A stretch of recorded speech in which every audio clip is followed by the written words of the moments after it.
एक वन प्रदेश में एक बहुत बड़ा तालाब था। हर प्रकार के जीवों के लिए उसमें भोजन सामग्री होने के कारण वहां नाना प्रकार के जीव, पक्षी, मछलियां, कछुए और केकड़े निवास करते थे। पास में ही बगुला रहता था, जिसे परिश्रम करना बिल्कुल अच्छा नहीं लगता था। उसकी आंखें भी कमजोर थीं। मछलियां पकड़ने के लिए तो मेहनत करनी पड़ती है, जो उसे खलती थी, इसलिए आलस्य के मारे वह प्राय भूखा ही रहता। एक टांग पर खड़ा यह सोचता रहता कि क्या उपाय किया जाए कि बिना हाथ पैर हिलाए रोज भोजन मिले।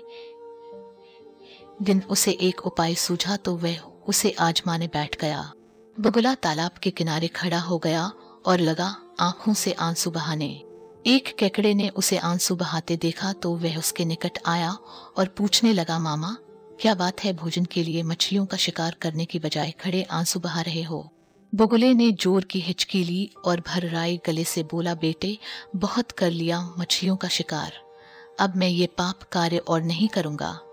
मेरी आत्मा जाग उठी है, इसलिए मैं निकट आई मछलियों को भी नहीं पकड़ रहा हूं। तुम तो देख ही रहे हो। केकड़ा बोला, मामा शिकार नहीं करोगे, कुछ खाओगे नहीं तो मर नहीं जाओगे। बगुले ने एक और हिचकी ली, ऐसे जीवन का नष्ट होना ही अच्छा है बेटे, वैसे भी हम सबको जल्दी मरना ही है। मुझे ज्ञात हुआ है कि शीघ्र ही यहाँ 12 वर्ष लंबा सूखा पड़ेगा। बगुले ने केकड़े को बताया कि ये बात उसे एक त्रिकालदर्शी महात्मा ने बताई है, जिसकी भविष्यवाणी कभी गलत नहीं होती। केकड़े ने जाकर सबको बताया कि कैसे बगुले ने बलिदान व भक्ति का मार्ग अपना लिया है और सूखा पड़ने वाला है।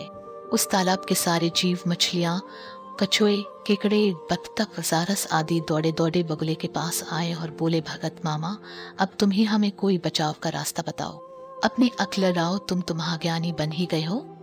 बगुले ने कुछ सोचकर बताया कि वहां से कुछ कोस दूर एक जलाशय है, जिसमें पहाड़ी झरना बहकर गिरता है। वे कभी नहीं सूखता। यदि जलाशय के सब जीव वहां चले जाएं तो बचाव हो सकता है। अब समस्या ये थी कि वहां तक जाया कैसे जाएं। बगुले भगत ने यह समस्या भी सुलझा दी। मैं तुम्हें एक एक करके अपनी पीठ पर बिठाकर वहां तक पहुंचाऊंगा, क्योंकि अब मेरा सारा शेष जीवन दूसरों की सेवा करने में ही तो गुजरेगा। वे जीवों ने गदगद होकर बगुला भगत जी की जय के नारे लगाए। अब बगुला भगत के पबारा हो गई। वे रोज एक जीव को अपनी पीठ पर बिठाकर ले जाता और कुछ दूर ले जाकर एक चट्टान के पास जाकर उसे उस पर पटकर मार डालता और खा जाता। कभी मूड हुआ तो भगत जी 2 फेरे भी लगाते और 2 जीवों को चट कर जाते। तालाब में जानवरों की संख्या घटने लगी। चट्टान के पास मरे जीवों की हड्डियों का ढेर बढ़ने लगा और भगत जी की सेहत बनने लगी। खा खाकर वे खूब मोटे हो गए। मुख पर लाली आ गई और पंख चर्बी के तेज से चमकने लगे। उन्हें देखकर दूसरे जीव कहते, देखो दूसरों की सेवा का फल और पुण्य भगत जी के शरीर को लग रहा है। बगुला भगत मन ही मन खूब हंसता। वह सोचता कि देखो दुनिया में कैसे कैसे मूर्ख जीव भरे पड़े हैं, जो सबका विश्वास कर लेते हैं। ऐसे मूर्खों की दुनिया में थोड़ी चालाकी से काम लिया जाए तो मजे ही मजे हैं। बिना हाथ पैर हिलाए खूब दावत उड़ाई जा सकती है। बहुत दिन यही क्रम चला। एक दिन केकड़े ने बगुले से कहा, मामा तुमने इतने सारे जानवर यहाँ से वहां पहुंचा दिए, लेकिन मेरी बारी अभी तक नहीं आई। भगत जी बोले, बेटा आज तेरा ही नंबर लगाते हैं, आजा मेरी पीठ पर बैठ जा। केकड़ा खुश होकर बगुले की पीठ पर बैठ गया। जब वे चट्टान के निकट पहुंचा तो वहां हड्डियों का पहाड़ देखकर केकड़े का माथा ठनका। हकलाया, ये हड्डियों का ढेर कैसा है? जलाशय कितनी दूर है मामा? बगुला भगत था ठां करके खूब हंसा और बोला, मूर्ख वहां कोई जलाशय नहीं है।